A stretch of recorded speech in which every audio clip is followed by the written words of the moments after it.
I'm Sherilyn Skolnicki, and this is Brilliant Balance, the show for working women who are ready to shine. Each week, I bring you ideas, inspiration, and insight on balance, business, and getting it all done gracefully. You ready? Let's be brilliant. This is episode 358 of the Brilliant Balance podcast. Uncap your potential. Gay Hendricks on solving the upper limit problem.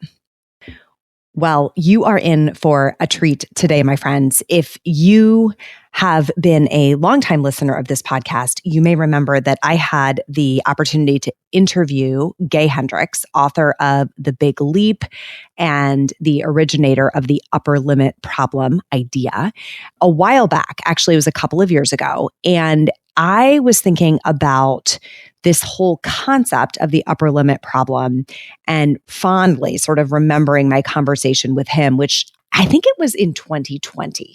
So it's been a minute since this conversation. And I decided that rather than trying to paraphrase my learning from him and do an episode on this idea, that I would just re-air the original interview. It's so good. And I really don't want to try to capture the essence of it when I have the opportunity to just give you the whole thing. So this is one of the topics that I think I have been personally reflecting on a lot lately.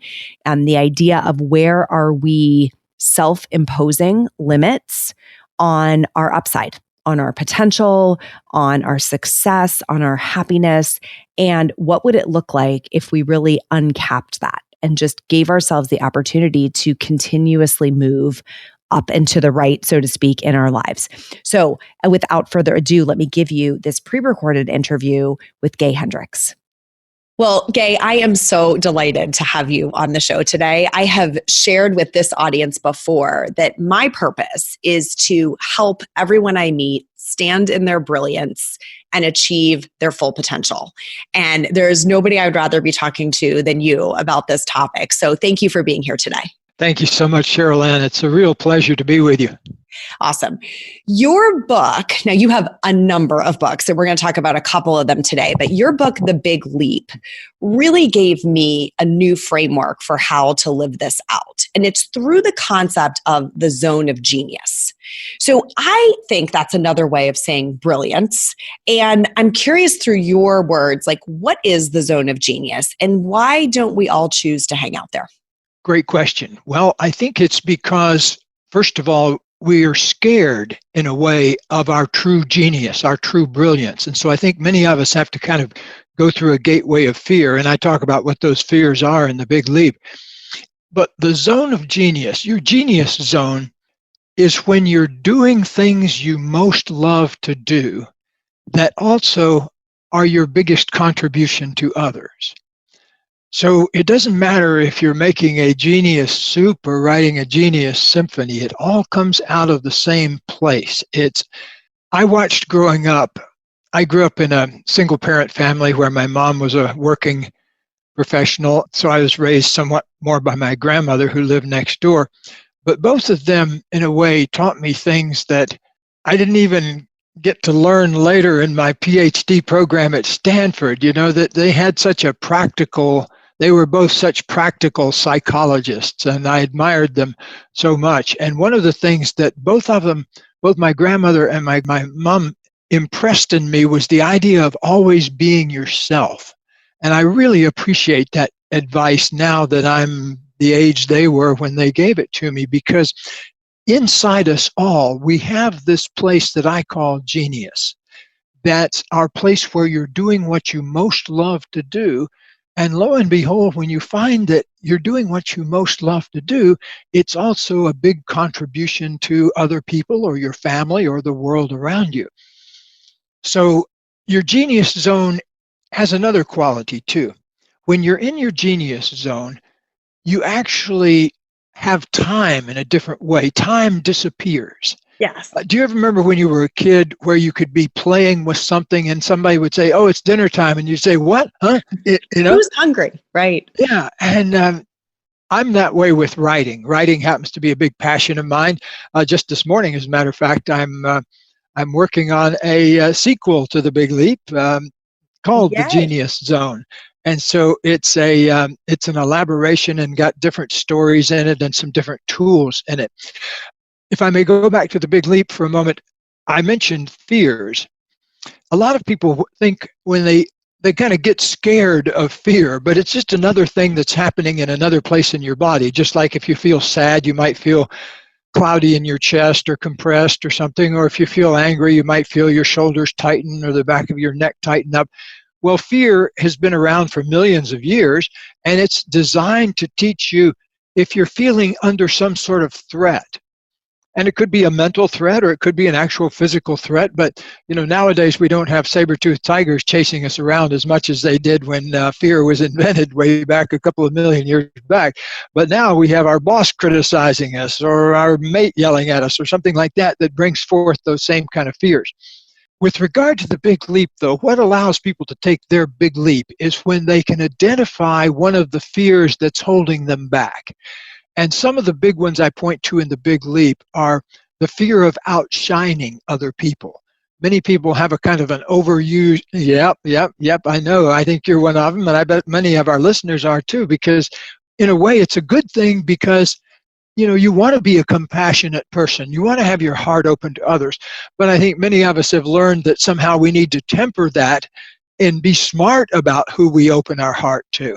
And I know it took me 35 years to learn that, but once I did, I had much better relationships. And by the way, my wife, Katie, and I are just celebrating our 40th anniversary together of when we met 40 years ago in 1980.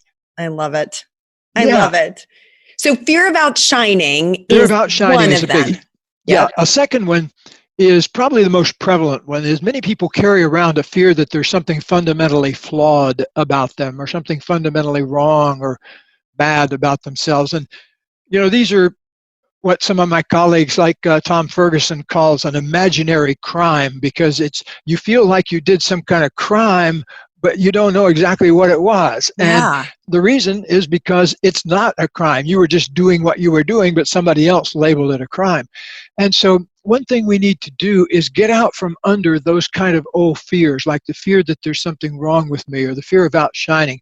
Or another big one, a lot of people feel like if they make big changes in their life, they shouldn't do that because it'll be disloyal to people that were there for them in the past, perhaps. Or if you change your beliefs, it's disloyal to people in your past. But I always like to look at it the other direction, that if you're really, like a friend of mine who was a Buddhist, went to visit her parents out in the Midwest who live on a farm. And when she came back, I was asking her, what did you learn from it? And she said, well, I learned that if I tried to talk to them about Buddhism, they hated it. But when I acted like the Buddha, they loved it. And That's awesome. Yeah. Yeah, so the idea in the big leap is to get into that genius zone as soon as you possibly can in life. I've had people in my office really who didn't even start thinking about that until they're 65 or 70 years old. But it's never too late, because that genius is ready to be awakened at all times. It's there, whether we like it or not, or whether we listen to it or not. And there's a beautiful quotation, too, that I use in another one of my books. It comes from the Gospel of Thomas, which was one of the apocryphal Gospels that didn't make it into the later official Bible, but it has some wonderful quotations in it. And one of them says, if you bring forth what is within you will save you. And it's a way of saying that we all have something inside us that needs to be brought forth, whether it's our ability to, like I said, cook the transcendent soup or write the transcendent poem or whatever it is. There's creative flow inside us all, and we've got to learn how to listen to that, because if we don't, things don't go right in our lives and we don't feel good. Yes. So let's unpack a couple of these things, because I think I could probably talk to you all day. When you say we have these fears, and the fears are what's keeping us from really stretching forward to that zone of genius. Instead, they're keeping us in a different zone, right? And you unpack 4. You talk about the zone of incompetence, the zone of competence, the zone of excellence, and then kind of penultimately the zone of genius. I think a lot of my audience hangs out in the zone of excellence. Things that they are good at, rewarded for, right? Maybe financially compensated for, but aren't necessarily connected to purpose or calling or contribution in the way that their zone of genius is. So is that a common stuck place, is the zone of excellence, especially for high achieving individuals? I would say it's probably the stuck place for high achieving individuals, because many of where I learned a lot of this was I finished my doctorate at Stanford in 1974 in the counseling psychology department. And then I worked there for a year in the School of Education, Counseling Psychology. And I worked a lot with what would become Silicon Valley. They didn't even have a name for it at the time, but in the 1970s, there were all these companies springing up like Intel and Hewlett Packard and all these different ones that were making high-tech products, and Apple later. And it was very exciting to work with these guys. And a lot of them, I would say that 3 out of 4 of them were engineering men, and 1 out of 4 of them were women that were involved in management or HR or something like that. And what they all had in common were they were extraordinarily intellectually brilliant, but the other thing they had in common was they were largely cut off from the rest of themselves. They didn't know their life purpose. They couldn't talk to you about their feelings. It was like a giant blank spot in many of them. And I actually remember one fellow saying, his wife she basically was saying, I'd like you to listen to my feelings more. His response, which made the hair on the back of my neck stand up, was, young man, he said to me, I was about 30 at the time, young man, in my work, feelings are human error.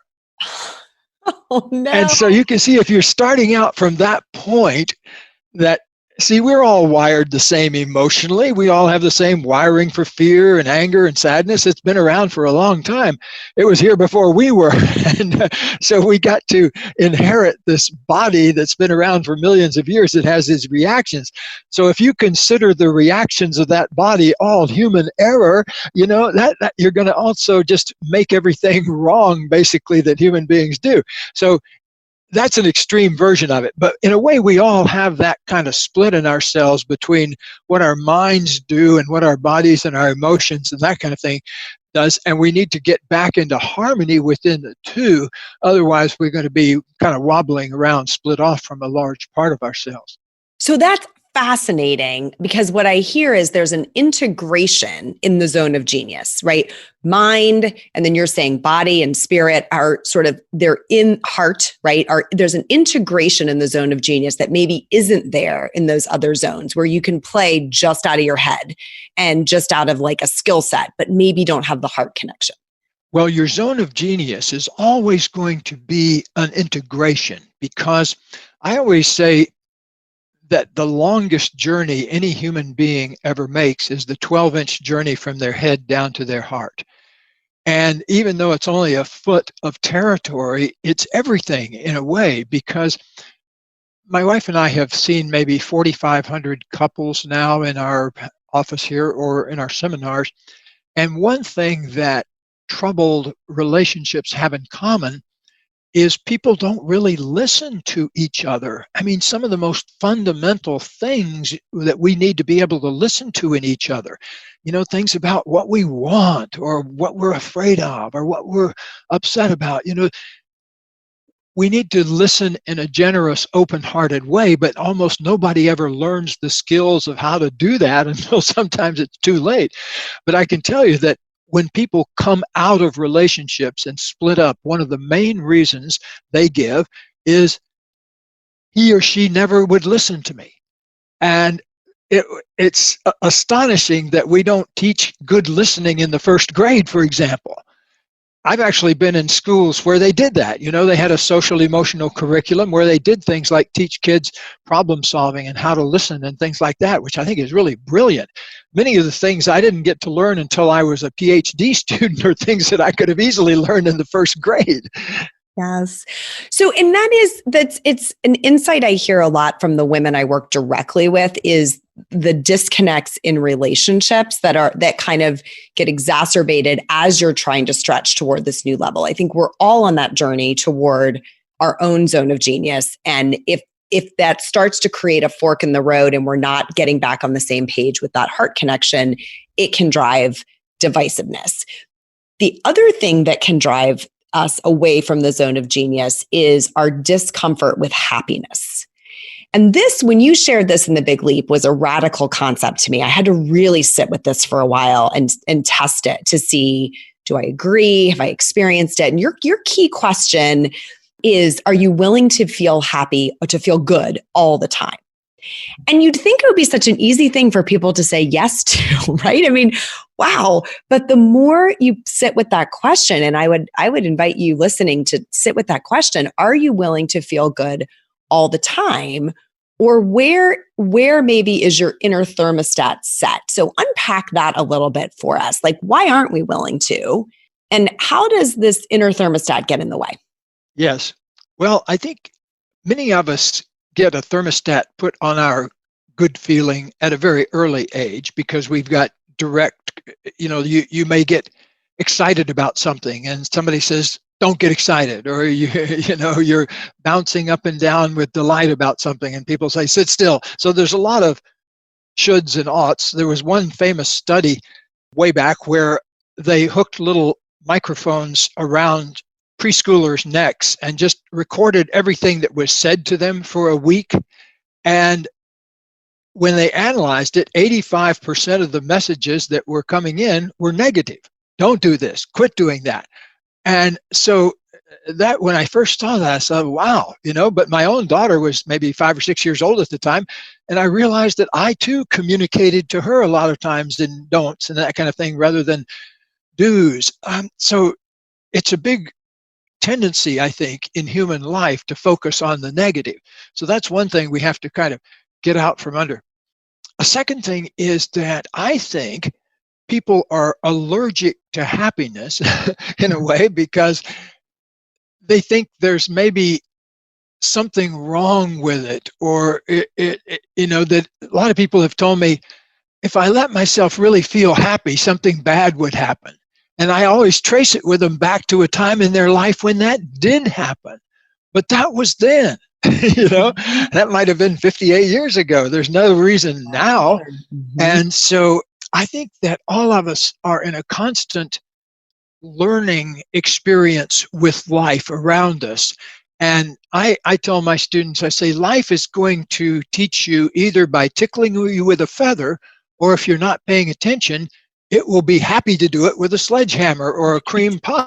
Right. It's our openness to learning that makes the difference. Yeah. And in fact, here at our institute, we have an openness to learning scale that we use with executives and folks like that about just how open are you to learning? Are you willing to learn from life itself with a tickle of the feather, or do you need a kick in the seat of the pants? And so I've had both, by the way. I've had times in my life when I've been thick enough. In fact, I probably wouldn't be here without a major swat on the back of my head. I suffered from a lot of childhood obesity from pretty much the moment I was born. I was the only fat person in a thin family. So I was taken around to different specialists to try to figure out what was wrong with me and put on different pills and diets and everything. And I really never got it dealt with, though, until I was 24 years old and weighed 300 and some pounds.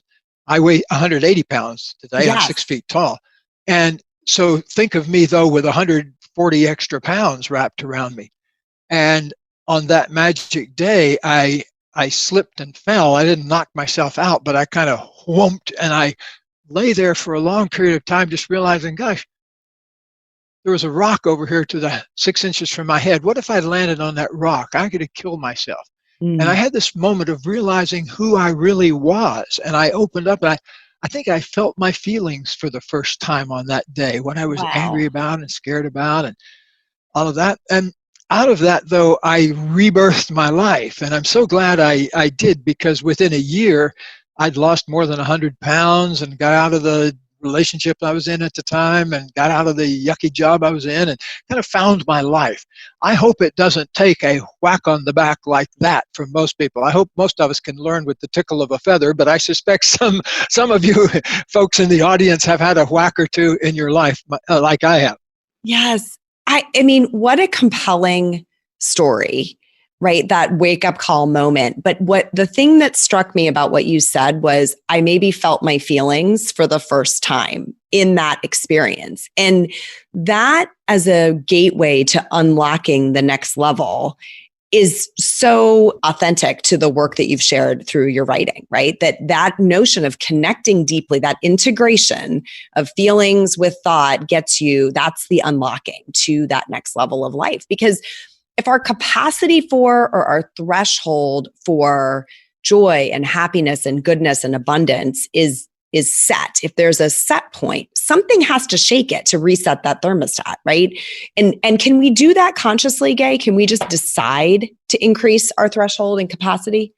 Yes. In fact, if you use those statements I give you in the Big Leap, like willingness statements, or I commit to feeling good all the time, or I commit to feeling good half the time even. And just to, like, when I started thinking about all this that was in the Big Leap, it took me about 30 years actually to write the book because I had to think about all this stuff and work it out with a lot of people. But one thing I noticed is that almost all of us, no matter what, if we were the CEO or something else in the company, most of us had some sort of upper limit on how good we could feel. When I started, I was only spending 10% of my time in my genius zone. And that shocked me because I was saying, wow, this is such an important thing. Let me actually calculate how much time I spent this week working in my genius. 10%, and so that was 35 years ago. So I started making incremental increases. First, I wanted to get 30% and then 50%. And then by 1999, I got to 90% where I was spending 90% of my time in my genius zone and the other 10% getting around or changing the kitty litter or whatever I do around here. And, but I'm not a genius kitty litter maestro, but I get the job done, I'd say it's in my zone of excellence. By the way, I do have a couple more things I want to say about the zone of excellence, if I may. Sure. The reason it's such a big trap, you mentioned a couple of things, is because you're usually so richly rewarded for it. I've probably had at least 100 attorneys or medical professionals, doctors in here over the years who had some version of the following study. As a matter of fact, one of them I counseled a while back is a woman, a doctor who has a presence on the internet and television and that kind of thing, and I was working with her. And she was basically telling me a classic zone of excellence story. She was saying, I'm making more money than I ever thought I would, and I'm, reaching more people than I ever thought I would. I started out as working in a clinic and working with 25 people a day, and now I got this big presence. But she says, I feel like if I keep going at this speed, I'm going to kill myself. And what do I do? And the way I look at it is around midlife, 40, 42, 45, around midlife somewhere, you have to start growing a new personality to deal with the second half of your life than you did with the first half of your life. Because if you keep that push that she was talking about, it does have a burnout capability. Yeah. And I've had jillions of people in here that had gone past that burnout point. They hadn't paid attention to that and they'd gotten themselves sick in some way. And so I really think that we need to pay attention closely to ourselves because we ourselves are the instrument that's getting our work done. And if we're not paying attention to honing our instrument, to making our instrument more sensitive all the time, where are we going to be? Because we're in the consciousness business, but where is our own consciousness? And so we need to constantly be focusing on that. Yes, that resonates so deeply with me that you can be really good at something, but it's a slog. It is taking every ounce of your energy because you're telling yourself it's worth it because look at the rewards, but it's insufficient over time. It's not enough. I want the divine compensation that comes back from being aligned with my genius and my purpose, not just the financial compensation that anyone will pay me to do something I'm good at, Yeah, you want to feel that whole body satisfaction, that whole person satisfaction. that can only come from fully using yourself to know yourself and fully using yourself to make your big contribution in the world, whatever it is. Right. I want to talk to all my fellow business owners and introduce you to my friends at Mackie. They are experts in providing CFO services that give you the clarity and confidence that you need, not only to succeed, but to make those strategic decisions that transform your business. Listen, running a business can be stressful, and trust me, I get it. You always want more time away from work to do the things you love, but you also want more profit. And that's where Mackie comes in, with their full-service financial, accounting, and executive guidance. With their Prosper for Business system, you'll have a trusted partner by your side, combining strategic planning, data analysis, and goal setting to help you grow further, better, and faster. And their results speak for themselves. Mackie's clients experience an average first-year profit increase of over 100%, and business owners report a 20% increase in time freedom. So start your journey to prosper today. Visit mackieadvisors.com/brilliant balance and book your consultation. And I think when I look at my own story and I look at the success stories of women that I've had the opportunity to work with one-on-one or in one of our groups, there's an element of recognizing the opportunity when it comes, and then the courage to step in alignment with it, to say, like, these are my greatest gifts. This is a gaping opportunity I see in the world. I'm going to connect those dots. And you have a new book, and you play in this territory. You call it conscious luck, right? It's kind of preparation meeting opportunity. So what's the role of luck in all of this, in really being able to stay in that zone and have the lives we're meant to have and make the contributions we're meant to make? Yes. Well, one of the things I talk about in conscious luck is that luck isn't a matter of luck. If you really, we've interviewed dozens now of people who consider themselves very lucky. And that's one thing they all have in common, is they're quick to tell you that there are some things that make them lucky. And if they don't know what they are, sometimes we can help them find out what those things are. But one of the things that we came across in the act of interviewing a woman named Tina Selig, who's a Stanford professor, she says she studies conscious luck as part of her work at Stanford. And she says that luck is like a wind that's always blowing, that many people think of luck as something that kind of hits them like a lightning bolt or something they were born with. But she said it's not like that at all. That what it really is a wind that's always blowing, and that we need to kind of open our wings and our sails so that we catch the wind at the right time, and it steers us around to be in the right place at the right time for good things to happen. And that's kind of my personal definition of conscious luck, by the way, is always being in the right place at the right time for the best thing to happen.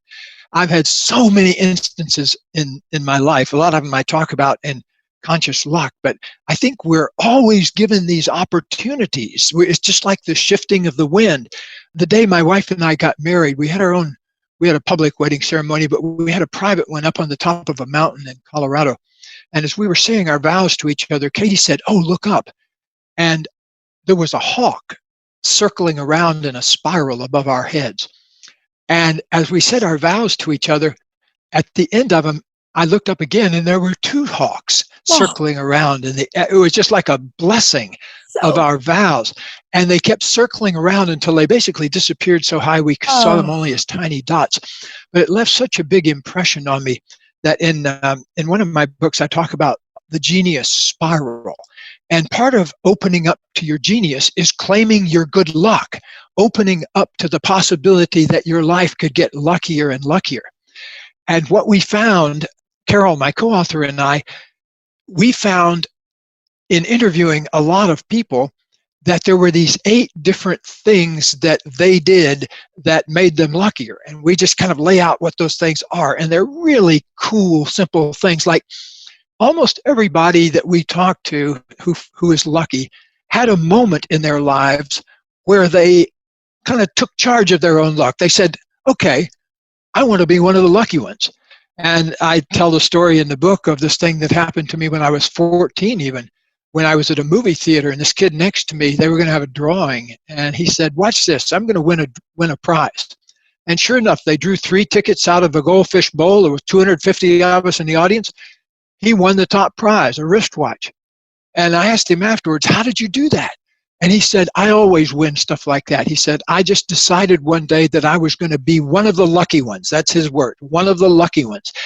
And I thought about that a lot, and I decided I was going to be one of the lucky ones too. And right after that, I had this amazing thing happen where I found a coin collection on the street in a briefcase, and I took it back, restored it to the owner, and got a big prize for it, and got my name in the newspaper as the boy who found the fortune in coins, and returned it to its owner. And it was had this big payoff to it just after I shifted to be one of the lucky ones. So it kind of left a lifelong impression on me that we can take charge of our own luck.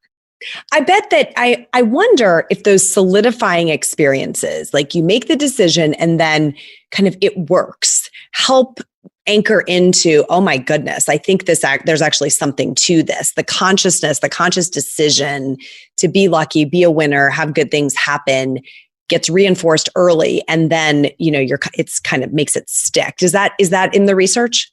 Yes, definitely.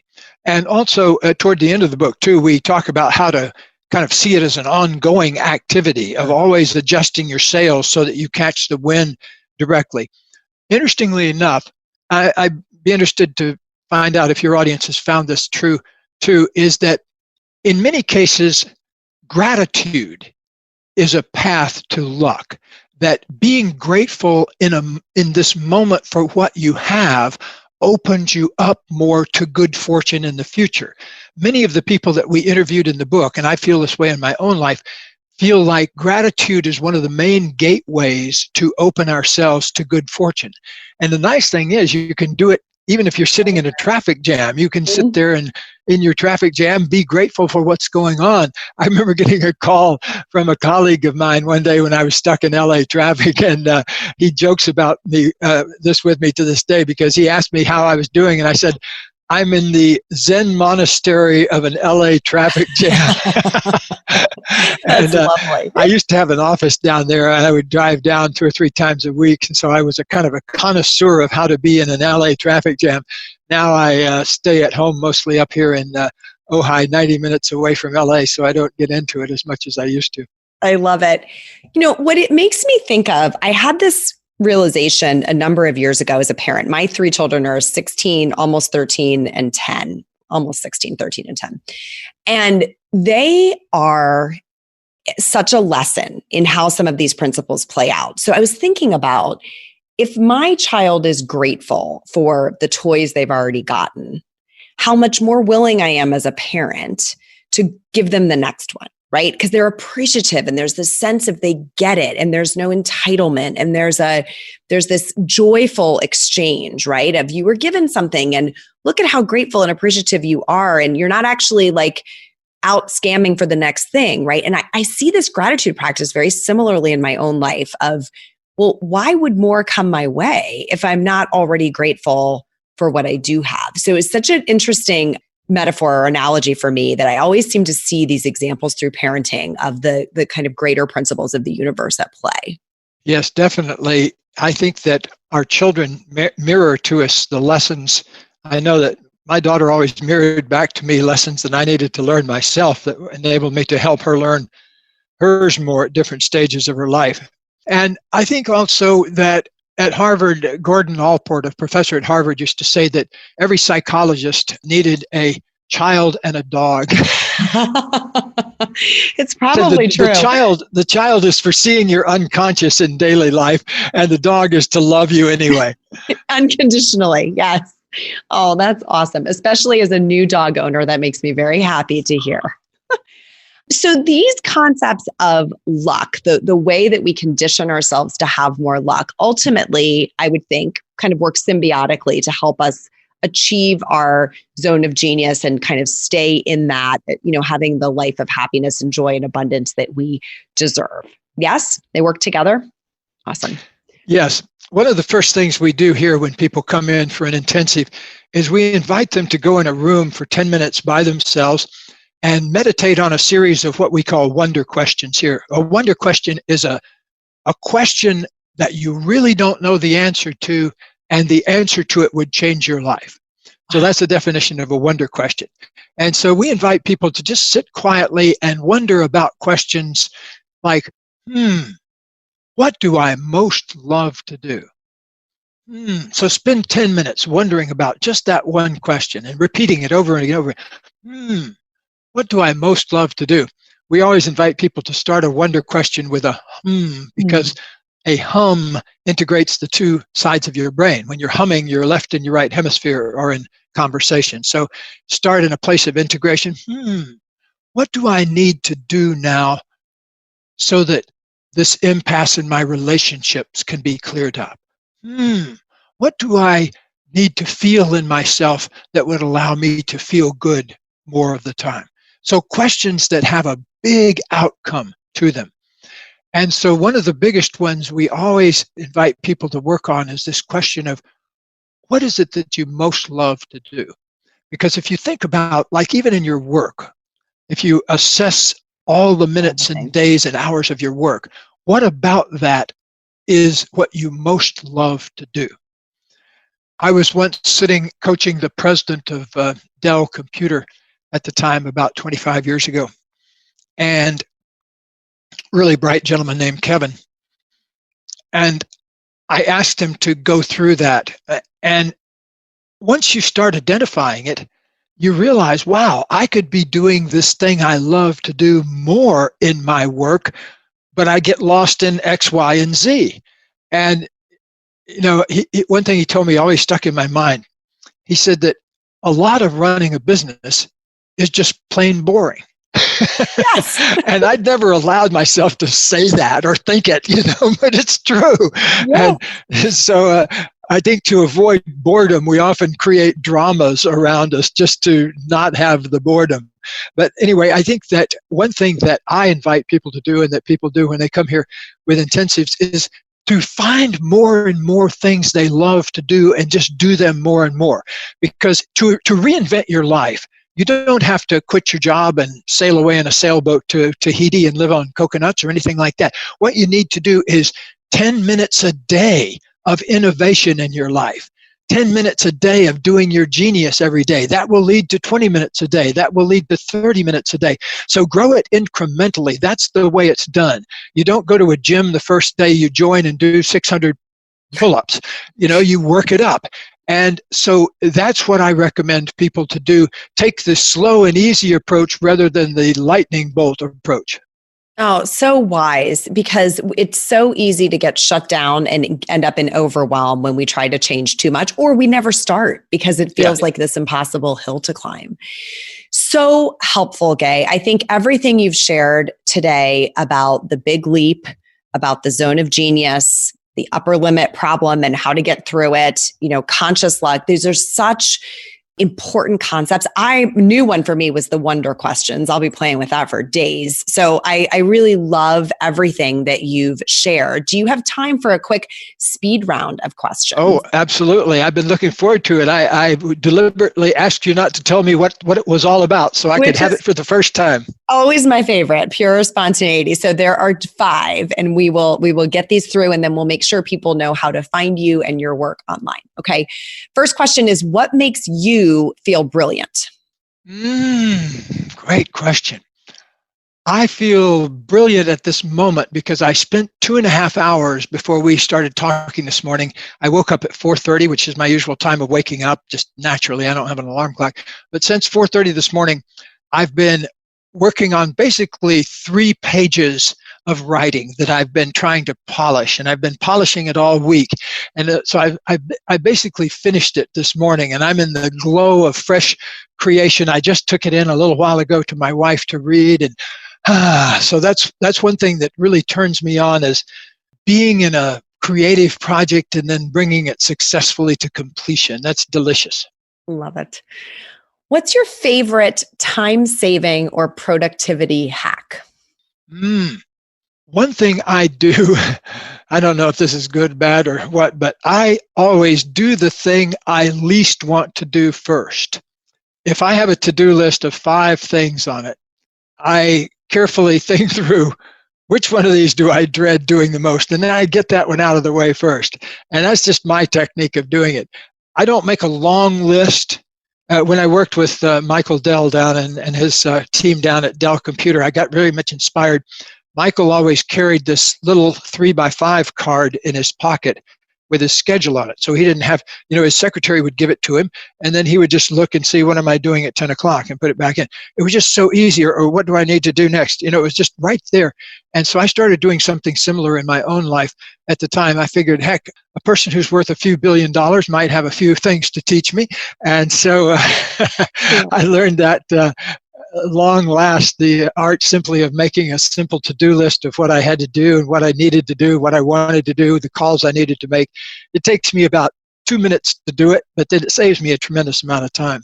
Okay, I love that one. That is my practice, so I love it. Third one, what have you learned to say no to? Ooh, lots of things. I think the art of saying no is as important as the art of saying yes. As a matter of fact, in our trainings, we teach a process we call your 3 absolute yeses and your 3 absolute nos.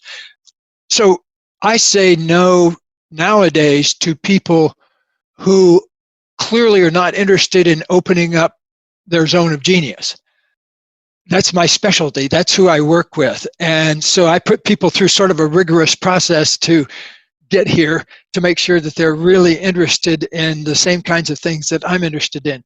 So I say no to 99% of the opportunities I get to do work. I say no 400 times a year probably that I need to for people that want me to write blurbs on their books.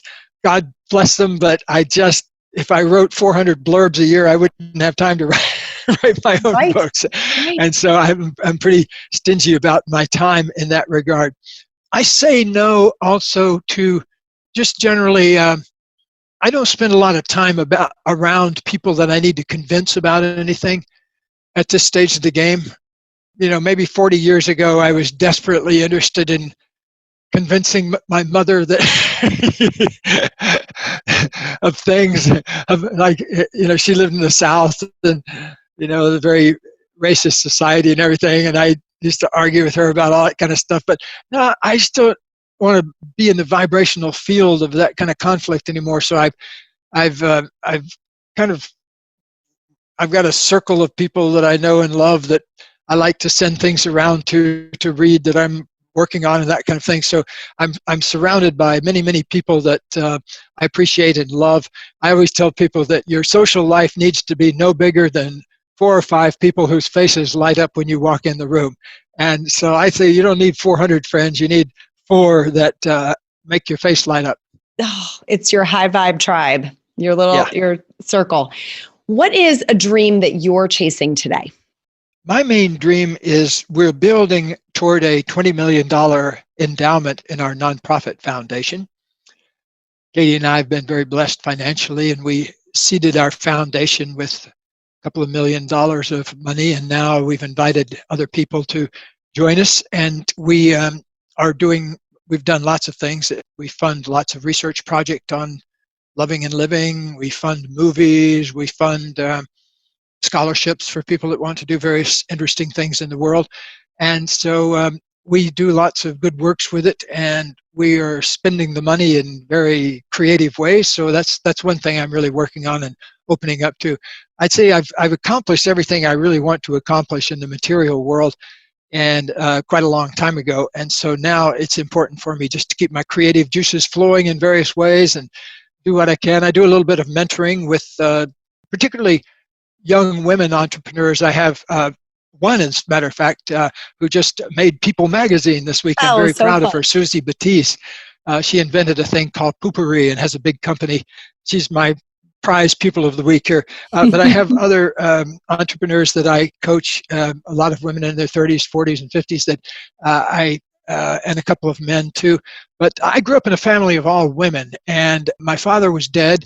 So I grew up mostly with my mother and my grandparents and my aunts, and so I have. It's easy for me to talk to women, I think, and I think that a lot of my mentoring, because I watched my mother. She got to a certain place in her life, but I could see how her upper limits kept her from going all the way to fulfilling her dream, and so I have a real passion for people fulfilling their dreams. So endearing. It makes my heart so happy to hear you say that. Last one. What's one song? This might be hard for you. What's one song you turn on when you need to get in the zone? Well, it's got to be a Led Zeppelin. And I would say probably if I had to pick one, it would be Whole Lotta Love by Led Zeppelin. I love it. I was teasing Gay before we started taping that my husband is so jealous of his concert attending history and his music. It's very fun. We've just been watching your Instagram feed, and my husband was deeply resonating with all of your music taste. So he will love that answer, I am sure. You are a delight and such a gift. Thank you for investing in our community and sharing your wisdom with us. I know there will be people who want to go further and find your work online and get your books. So we'll link everything in the show notes, but what's the very best place for people to find your work? Hendricks.com, HENDRICKS.com. And we have a whole range of activities there. And then you can find a jumping off place to our nonprofit foundation or learn about our ongoing trainings here. We're just about to launch a new virtual course this summer, a course on creating relationship miracles. So we're doing all sorts of new things online, as well as maybe next fall we'll start having in-person trainings again. But for right now, we're doing a lot of work online. So Hendricks.com. And if they want to find out about Conscious Luck, it has its own website, consciousluck.com. That's a good place to go because it has some downloads there, like free meditations that you can listen to. And so it's a good place to have in the back pocket. Amazing. Well, we will make sure everyone can just scroll and click to get there. And thank you so much for sharing your wisdom with us today. Thank you so much, Cheryl Ann. Thanks for your work too. Okay, my friends, was that not fantastic? I just love having the opportunity to talk with these thought leaders. And Gay was really a treat for me personally to have a chat with and then to get to share that conversation with you. So giant thanks to him for pouring wisdom into all of us. And thanks to you for spending a little time with us today, listening along. If you want more of Brilliant Balance in your life, the best way to connect with us is in the Facebook group. So all you do is go to Facebook, search groups, and find Brilliant Balance. And listen, if you've heard me say that before and you just haven't done it, make today the day. Just scroll down in the show notes. We link it right there, and you can come join us in the group. There is so much good two-way dialogue going on inside of that Facebook group. And if you enjoyed today's episode, I would love it if you would rate the show and leave a short review. If you have a moment to do that, we would appreciate it. Have a terrific week, and until next time, let's be brilliant.